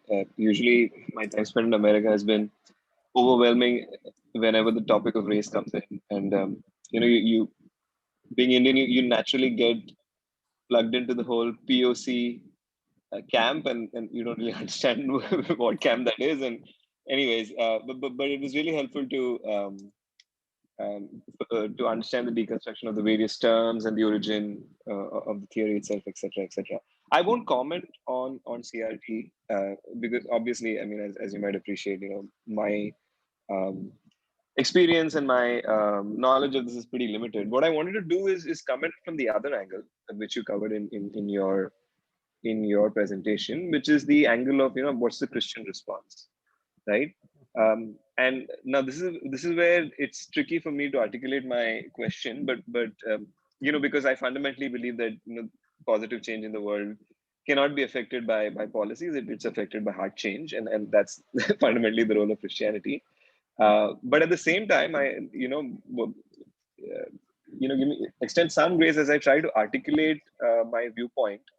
I really hate to use the term devil's advocate, but that's essentially what I'm trying to do. Some Christians should really formulate a new term for what that's intended to do. So I'll articulate it in a sense which is in a negative connotation for Christianity, and I'd like for you to respond and say, what can Christianity really do?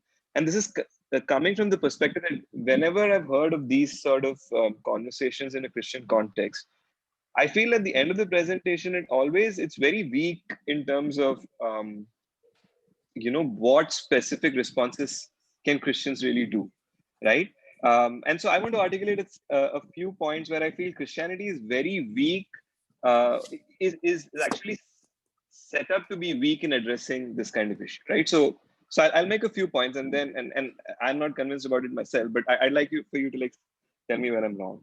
So one is, how do we define Christianity itself, right? I think majority of the people in America might see Christians as the problem because they automatically associate white men as Christian evangelicals, etc., etc. Right? We might not completely agree with that, but there could be this this connotation that Christianity at some point supported slavery, etc., etc., and hence the whole white oppression can be sort of be seen as clubbed under Christian oppression itself, which could be easily refuted. But that's one way of looking at Christianity. Let's say the other view of Christianity would be the minority Christianity in the US, and this Christianity tends to maybe not involve itself so much in government policy. Try to affect change at a person to person level, at a more grassroots level, etc. I feel like while they can do good at an individual sort of personal relationship level, if you do believe these problems of racial inequity are systemic, I feel like that's not the level change maybe can be affected at. That's the second. I mean, again, I agree with Finney in his point, but if you want to take the concept of let's say family breakdown and how we can counsel that in the church, etc., these are not topics which you can affect at a mass scale by counseling individuals or something like that.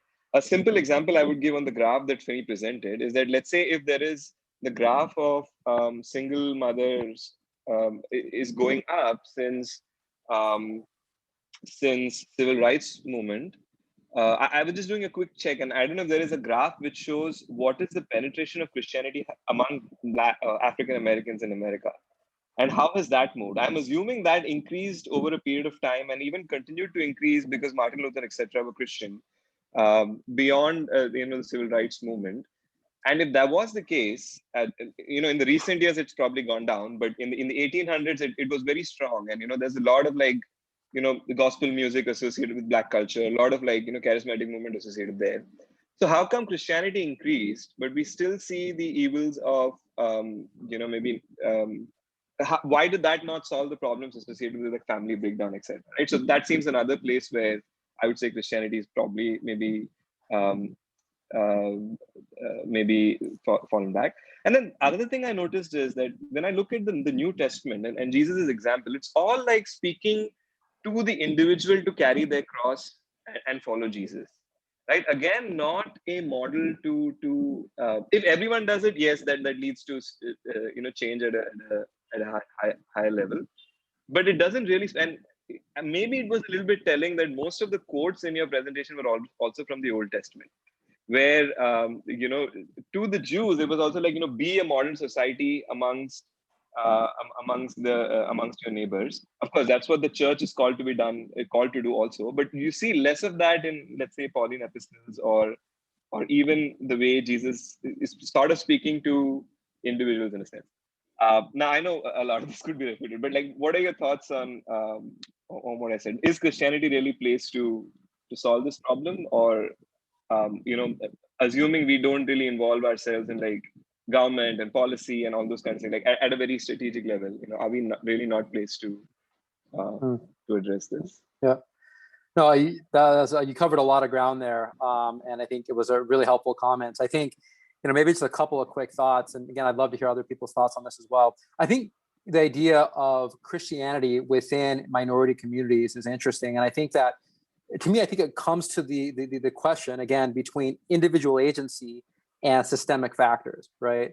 I think where I would say, where Christianity, where faith could impact the outcome in the situation would be sort of on the individual agency side, that as people are more Christian, that would sort of lead to, motivation to, uphold traditional family values and et cetera, right? But I think that, what some would point to is the fact that you still have this disparity, this observation, it points to systemic factors that as far as the system is concerned, it doesn't care if you're Christian.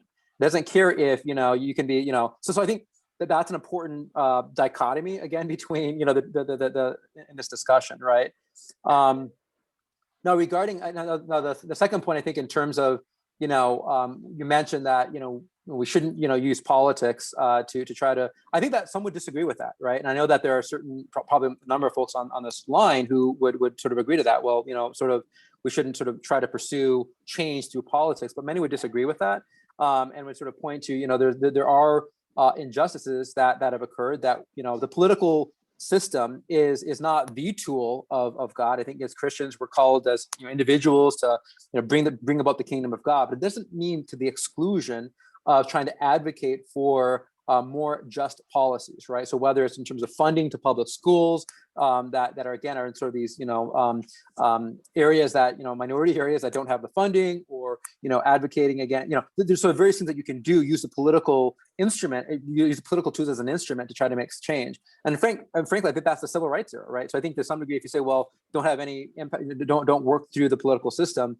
I suspect you're going to be critical of the civil rights era as well, which again, I personally would take a different view on. So I think, again, I want to caution against Christian nationalism, where the American country and the political system is sort of becomes a savior, so to speak. But at the same time, I don't think that it means that we should not have any, should not try to have any influence on political systems. But again, others may have different views.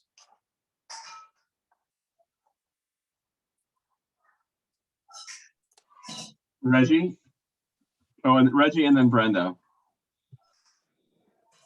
Sure, yeah, I just wanted to go back to when we were wrestling with sort of the family and how do we diagnose some of the racial gap issues. I think, so first, I think just because you have a gap, it doesn't necessarily mean there's racism. I think sort of equal outcomes in society isn't something to really be grasped as much as, you know, equal opportunity.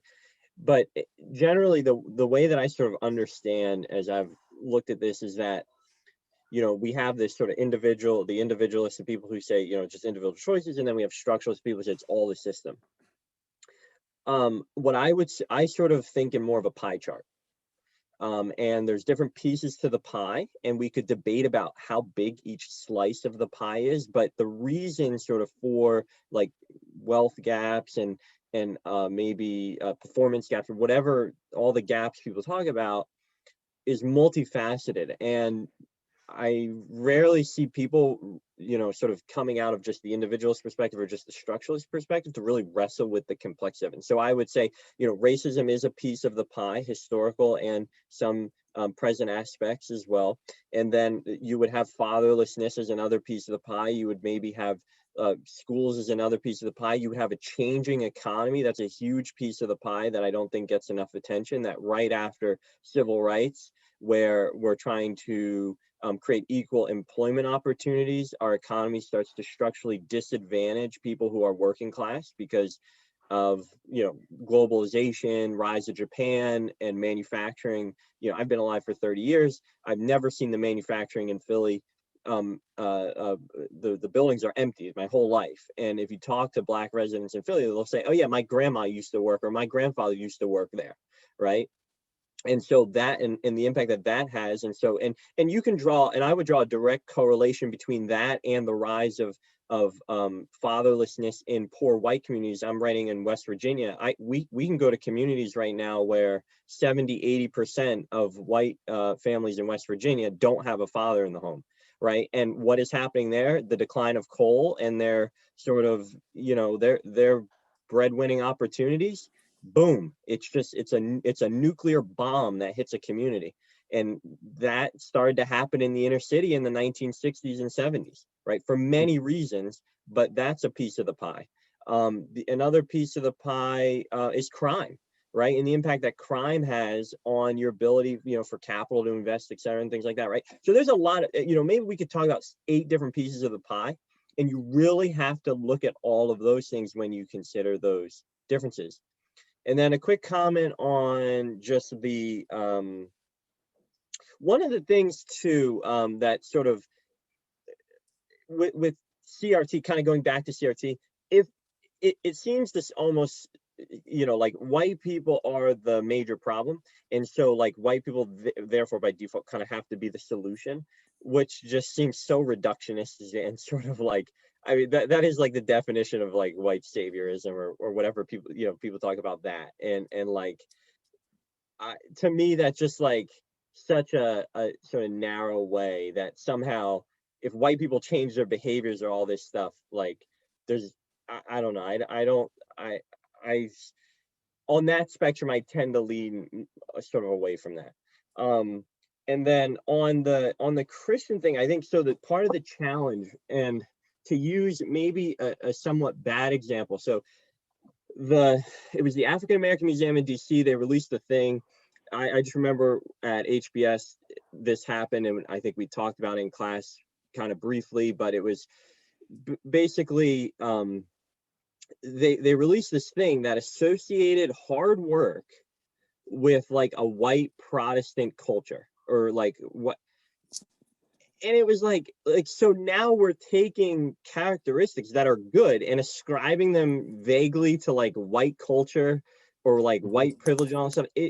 And that's the whole sort of problem with CRT. Whenever we start to ascribe intrinsic characteristics to people based off race, you're never going to build a sort of a unified sort of like inspirational culture when you just sort of chop everyone up and ascribe characteristics and say that's sort of evil and this is sort of good, and you should all just sort of like fight each other about this stuff.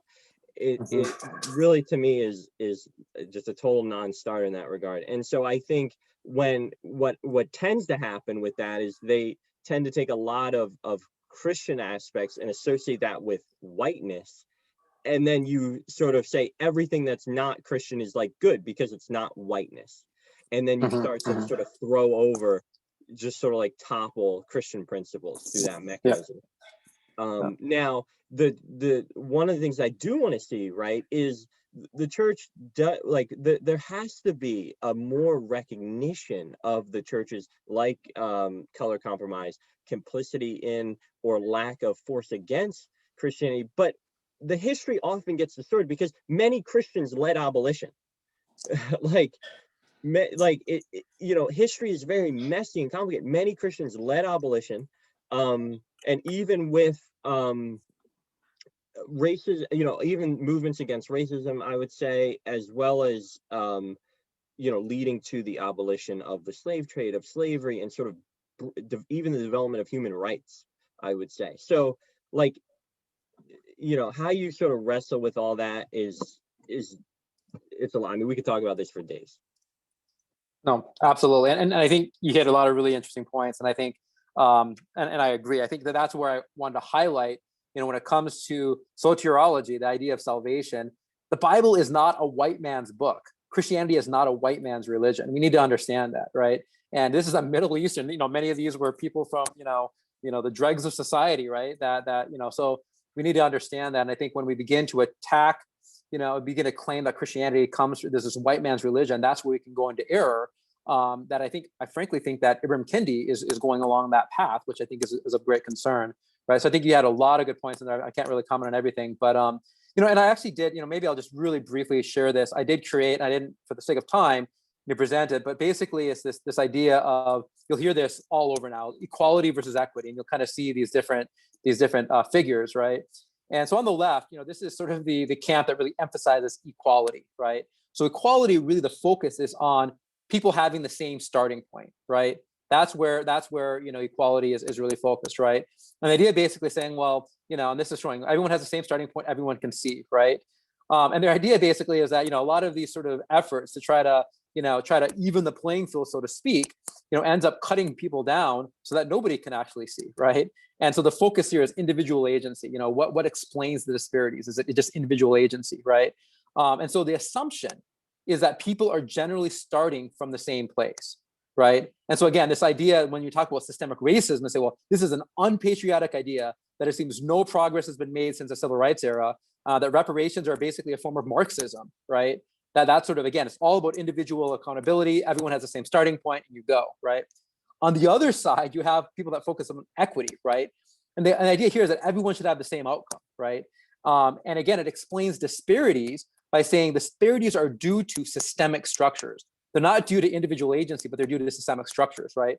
And so the assumption here is that, again, disparities are due to these systemic injustices, right? And so then the view on systemic racism is that this is a reality stemming from unjust structures in the past and the present that have led to racial disparities in wealth. That reparations are in fact needed to bring about justice for centuries of historical wrongdoings, right? So again, you have these two ideas that are really in conflict with each other in many ways, and again, emphasizing different aspects, right? My personal view is I think there's a combination of both. I think that there is individual agency, which is crucial, which is important, but I also think that there are systemic structures that you can talk about, such as redlining and many others on the education side, et cetera, that are important to consider as well. But again, I think it's such a huge topic that, where people kind of fall on different sides of it. But I don't personally think it's an either or. Okay, thanks for that. Let's go to Brenda and then Sarah. And I may have to drop off, in which case you can carry on. Sure, but I'm really fine. great. So Well, it's great to see so many questions. This is obviously hitting a really important topic of the hour here. So Brenda, what's you? Thank you. Yeah, and Imran, thanks for such a thoughtful and multifaceted talk. I really appreciate the different angles and balances you brought to thinking about critical race theory.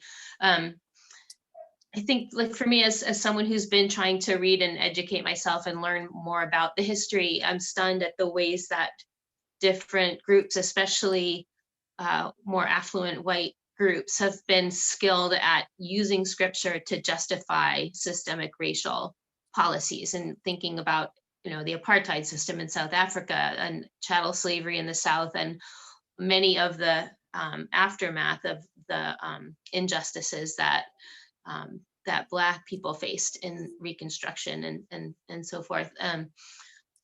So I think that, like, things that I'm finding myself trying to remember and thinking about this, there's such kind of daunting and complex issues to try to resolve, is first of all that worldly systems are never going to be perfect, no matter who inaugurates them and how noble they seem on the surface, just because as mortal people we fall short of the glory of God. And trying, I think sometimes where both the church and those who would criticize the church both fall short is in trying to seek a perfect solution in an imperfectible system. And there's so many different reasons for that effort. But I think like as believers, that where I feel like one of the challenges, so that's something I'm trying to grow in and awareness of personally, and look for ways that I can be a constructive participant in voices that I do believe we're called to be prophetic voices and prophetic actors as followers of Jesus, in standing up for just in treatment of people, of all, forms, but especially of those who've been, systemically oppressed, and without crossing the line of idolizing or misappropriating confidence in a worldly system that will always be imperfect. And I think that kind of reliance on systemic solutions runs that risk of to kind of stepping away from our own individual responsibilities, right, in the niche of where we are, right, but what people that are in need right around us, or of just dissing the imperfection of the system, seeing its flaws, seeing its imperfectibility can be an excuse to disengage and focus only on the things that we might be able to do immediately. So I think like the challenge is to live in that place of tension, like, where is God calling me to invest, and where both in prophetic advocacy, support for systems that can provide mercy and compassion and protection for vulnerable people, but also without treating the systemic things that our society can do as the only solutions, and kind of letting that be an excuse for me not to be personally involved. So anyway, I think that I think there's a challenge, and I agree. I really appreciated the comment that I think both Reggie and Imran made about the potential paralyzing aspects of critical race theory that makes it hard to just relate to people on a authentic level and a genuine level. And as somebody who's trying to learn about what it's meant for me to grow up in white privilege, I definitely feel hesitation sometimes to ask questions, even though I really want to understand the lived experience of people who had a different upbringing, because I don't want to offend somebody and putting them in the kind of unfair educator perspective. And yet, as a relational person, it's my genuine inclination to ask people about their stories. And I'm not confident anymore that I know where the boundary line is between those two things. How do you ask somebody their story and hear their experience without making them feel like they're, being put in a stereotypical educator role. So I think that there's definitely some ways that I could see like the enemy at work in these kind of worldly conversations about systems and their flaws and weaknesses, using, throwing in all these buzzwords. One thing is labeled as Marxist, and that, sets some people up on edge. Some things are seen as white nationalists, and that sets some people on edge. And so they never really get past those things to learn how to talk to each other and really understand and have humility, humble repentance, where, the church has been complicit in the systemic prejudices, is really important.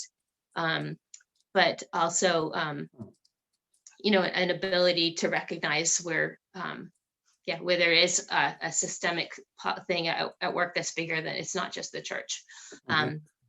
So like there's a balancing act between a humility and a learning posture, and also just being able to be bold and speaking biblical truth in a courageous but also compassionate and merciful way, and recognizing opportunities to be the hands and feet of Jesus in the way that we come around people who've been unjustly treated. Yeah. Anyway, that's my rambling way of saying that it's such a complex thing, and I feel like thinking too much about the theory and the complexities can be paralyzing in a way that hinders what I believe is we're meant to have as a prophetic witness in society. But a prophetic witness that's wise. Think of the scripture, are called to be wise as serpents and innocent as doves, recognizing that the enemy is prowling around looking to devour and deceive, and even that Satan, the wolf can be in sheep's clothing. We can be deceived by creative use of truth, as has been seen in the way that scripture has been twisted sometimes to support systemic justices. So anyway, that's all.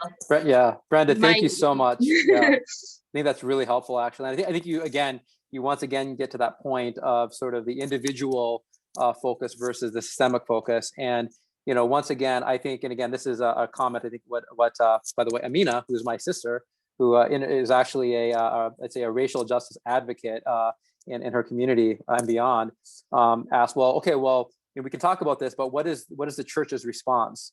Right. And I think that's right on. I think that, and again, my view is that the church is, as Christians, we are called to address these situations. Right. And I think that we can focus on the individual level. And again, personally, I've been involved in mentorship programs and also, both monetarily and sort of, in my time supporting immigrants and refugees. But there are a lot of other ways that we can help individuals at the individual level, even whether supporting, Black businesses or minority business, et cetera. But then this doesn't mean that we don't address this, systemic issues, right? To the degree that they're there, we have to address them as well. And again, there will be variants about, how should Christians engage in that capacity. But again, I would be of the view that, engaging in that is important and is helpful. And in fact, was the foundation for the civil rights movement, right? So again, really good point. And I also agree with you when you talk about, we need to have genuine dialogue. We need to have genuine discussion where all viewpoints are heard. And this is where I would have an issue where, if white people are basically told to sit down and shut up, you're only to listen, right? I don't agree with that, right? We need to have genuine dialogue. But I would also say, I don't think that's what, Christians who are engaged with sort of racial reconciliation and racial justice are saying. I think what they're saying is, well, let's take some time to listen. Take some time to listen, and then we can actually engage to have true dialogue. And so I think, again, just as an example, if a Black person says, well, I went out, I had this experience and, I wasn't able to get this job, or I wasn't, and I think that it was because there was sort of a racial dynamic in there. And then a white person says, well, let's talk about all these other issues. It probably wasn't racism, or probably was this, or probably was that, that's really frustrating. And say, okay, well, and that's where, again, I think a lot of, minority people are just, tired of hearing their experiences, their lived experiences explained away. And that's why I think there's a focus on, well, let's take time to hear. Let's take time to hear the perspective and don't just automatically, stamp it down, right? With that being said, there is a place for data. There is a place for saying, we can't just fully base it on lived experience. We also have to appeal to data and just, I think the statistics and understand how well were those data collected, right? So again, that's where, I find myself kind of in this in-between position where I do see both sides, but we really need to consider how do we respond as Christians. So without Finney here, I think there's not a moderator. So again, I think we'll probably wrap it up relatively soon. But if you have comments to say, please just speak up, as opposed to I can't really listen and go through all the comments. So please just speak up if you have any further questions or things to add. Yep, I would just add one component to this, and that was beautifully said, Brenda. I completely agree with you that there needs to be prophetic voices and also reminders of what Jesus would do, how he would approach the oppressed and the marginalized. And I think a perfect example is how he approached the Samaritan woman, the woman at the well, right? He crossed racial, gender, societal barriers and divides, and he first asked a question. He led with inquiry. He said, "Can you give me a drink?" And I think, he's Lord of Lords, he's King of Kings, he's a Jew, he's a man, he's God, and yet he was able to humbly come before this woman and say, "Can you give me a drink?" Even though he is the well and he's the one that can give her a drink. And so I think that there needs to be humility when we come into these conversations and figuring out how can we look at the lens and perspective through the love of Jesus. And I think another example that we see is the parable of the Good Samaritan. And so like if we break down the parable of the Good Samaritan, the Samaritan had in many translations says loving pity or compassion on the man that was attacked. And that compassion needs to be bursting out of us, you know, if we really love Jesus, and if we want to combat the hatred and the sinful nature of racism and those that are being ostracized.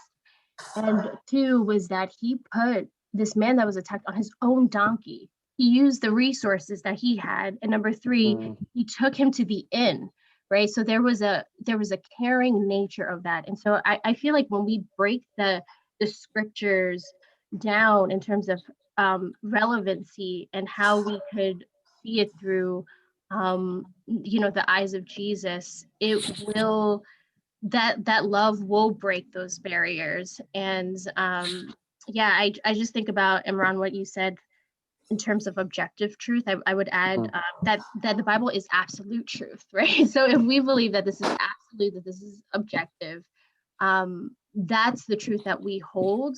And balancing that humility and saying, like, how does Jesus look at this person? Not so much like I'm trying to come in here and debate you or anything like that. So I really think that it begins with yeah, being very much like what Brenda was saying, the hands and feet of Jesus. Well said.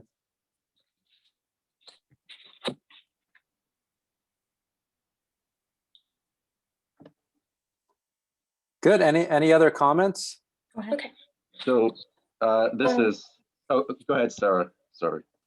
I was just gonna say, I loved your talk on Imran. I was just gonna ask, like in some of the statistics that you mentioned, you talked about like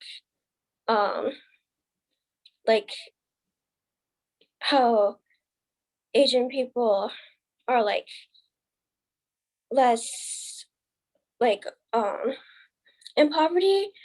I was also wondering if you like wanted to talk about your thoughts on like the model minority stereotype or that kind of thing. And then after that, Mom had something she wanted to say too. Fantastic. Thank you, Sarah. That's a really good point. And I think, you know, there is this idea of the model minority, as Sarah just pointed out, where sort of the East Asians or, you know, South Asians are considered to be the model minority.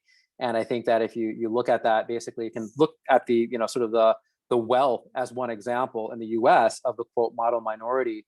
But I think one thing you have to also consider is that, you know, if you look at the South Asians and the East Asians who are coming to the US, it's oftentimes because many times these are individuals who are wealthy in their own right. The fact that they're able to come to the US speaks to that in some ways, that they're sort of in this higher socioeconomic bracket, right? So I think that, you know, in pointing to the model minority and sort of their success, you also have to realize that it's because, you know, in some ways they're coming from a different sort of context, right?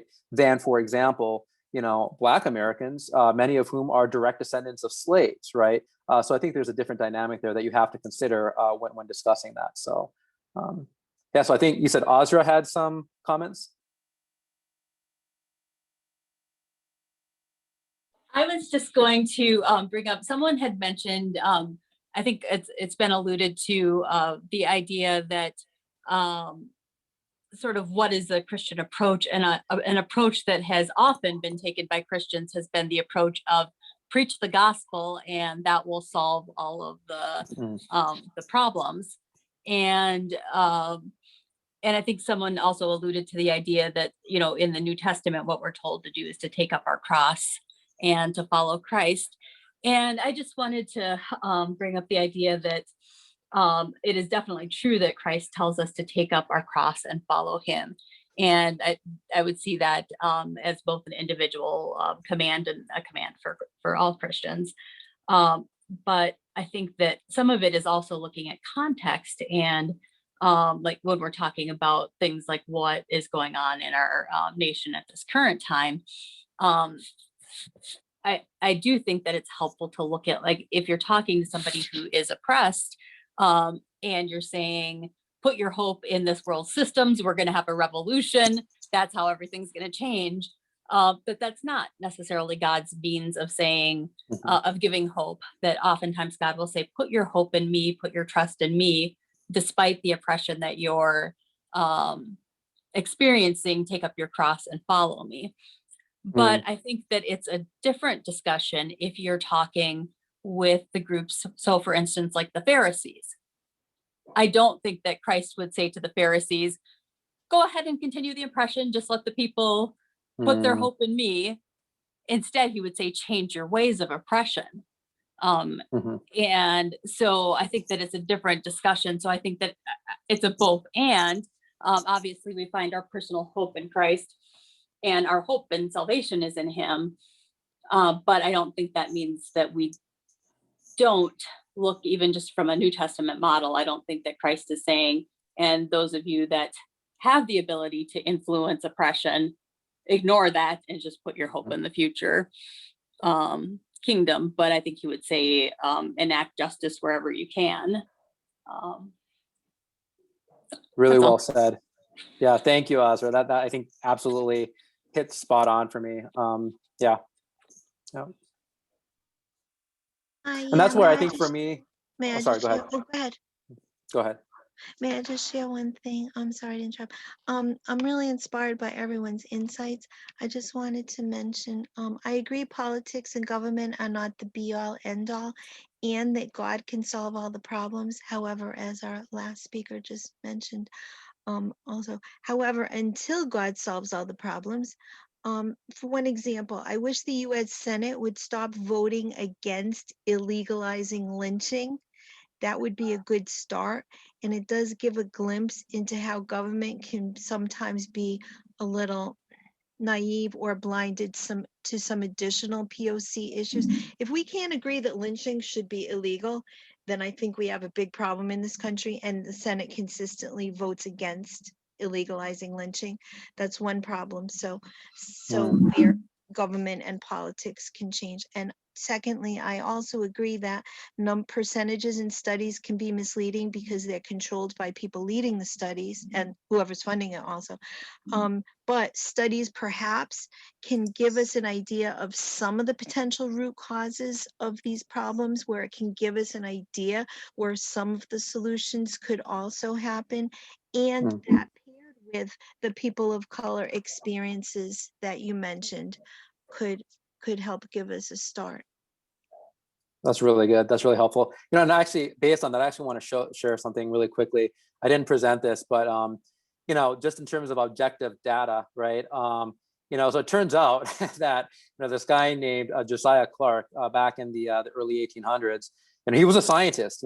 Supposedly there's a very objective, well-respected scientist, and basically appealed to objective data. And what he said basically is he used science to suggest that, well, Black people and Native Americans are a completely different species. They have a separate origin, and he had this whole thing, this book that became famous, and would have be considered the equivalent of the New York Times bestseller, Types of Mankind, right? Where he argued that there's sort of different cranial structures and blah, blah, blah. And again, so this is the objective data of that time, right? So I think that point of, I do believe in objective data, absolutely, and we need to appeal to it. And I believe in objective reality.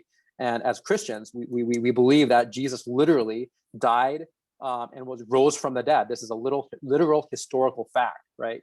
But we also need to understand that. And I think the way that I think Azra framed it is, in my mind, is really pretty perfect. And that's where the question about who's our audience comes into play. I think different people, again, if you're sort of on one, and in this talk, I tried to address, both audiences in some ways.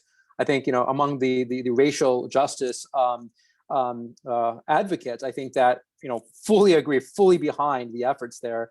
But just put a caution, think about, soteriology. Don't just say Christianity is a white man's religion, and don't just shut down conversation, and don't, allow for that conversation. And then our identity is in Christ, and again, I would say that, there's a gradation. Then to the others who are fierce critics of critical race theory. Okay, I get it. That's great. There are some challenges. But don't just sit there and criticize critical race theory without doing something to actually address the concerns of the people for whom it is meant to try to help, right? So again, there's different audiences and different perspectives on that. So, but we are at the hour. I mean, are there any sort of last comments before I think we probably should wrap things up? Just one quick one. Brenda, go ahead, and I just wanted to make a quick comment.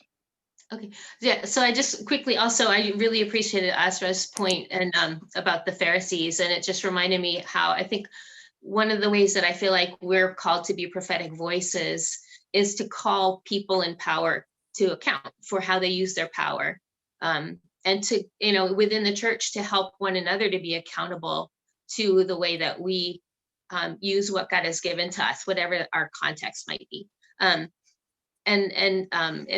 With that is not necessarily finding one particular ideology or political party better than another, but just to judge each action and policy on its merit. So I'm thinking I think it was Joanna who was talking about the resistance to vote lynching, to make it illegal. We can advocate for that. We may not be able to change it, but we can speak up in favor of a just policy. And I don't think there's anything unchristian about taking that action, or even anything necessarily ideologically political about taking that action. But I think in one of the tripping points, I think historically and in our current day potentially, has been misinterpreting prosperity of a particular group, or gaining power or sustaining power of a particular group as evidence of God's favor. And if you read Old Testament prophets, prophets, and also often in the Psalms and Proverbs, there's a kind of God calling out that fallacy, criticizing the people of Israel for thinking that because they're prospering, that they have his favor, and whereas in reality they're prospering because of the way they've oppressed people. They've gained wealth by oppressing vulnerable people, and God is angry at that. So there's a lot of prophetic utterances. So I think the other thing as believers that we need to bring is an ability not to be too quickly fooled by the way things look on the surface, and to be really diligent at looking beneath the surface of things, looking to know people and where they're coming from, and again, not being so caught up in any one policy or actor as a kind of salvation, but to advocate for what has can be just, and meanwhile serve the people in need around us in tangible ways, and self-sacrificing ways. Jesus spent himself, the Good Samaritan spent himself, and not only spent money and took, brought the man to a place where he could be cared for, but ended up staying a whole night in that inn with him. And before he carried on his journey, he was disrupted on behalf of that person. And I think we often look for more convenient solutions than ones that disrupt us personally. Or at least I know myself, I can lean that way. So that's something that, for myself, I want to be accountable to. Am I really available? Am I really willing to be part of somebody's mercy and compassion? Yes. So anyway, thank you, Brenda. That's really good. So I think we should close up. I'm going to give a Kochi the last word on this. So Kochi, over to you, and then I think we'll close things up. Yeah, thank you so much, Imran. That was an excellent presentation, and the conversation has been really stimulating. I've learned quite a bit from just listening to all the great, comments and so on. I just wanted to make two quick comments. One is, so piggybacking on what Brenda said, I'm just wondering aloud, because one of the issues with CRT that has been raised a number of times, goes into the implications for acceptance of certain types of lifestyles that may run counter to what the Bible says, like a trans culture, LGBT, and so on and so forth.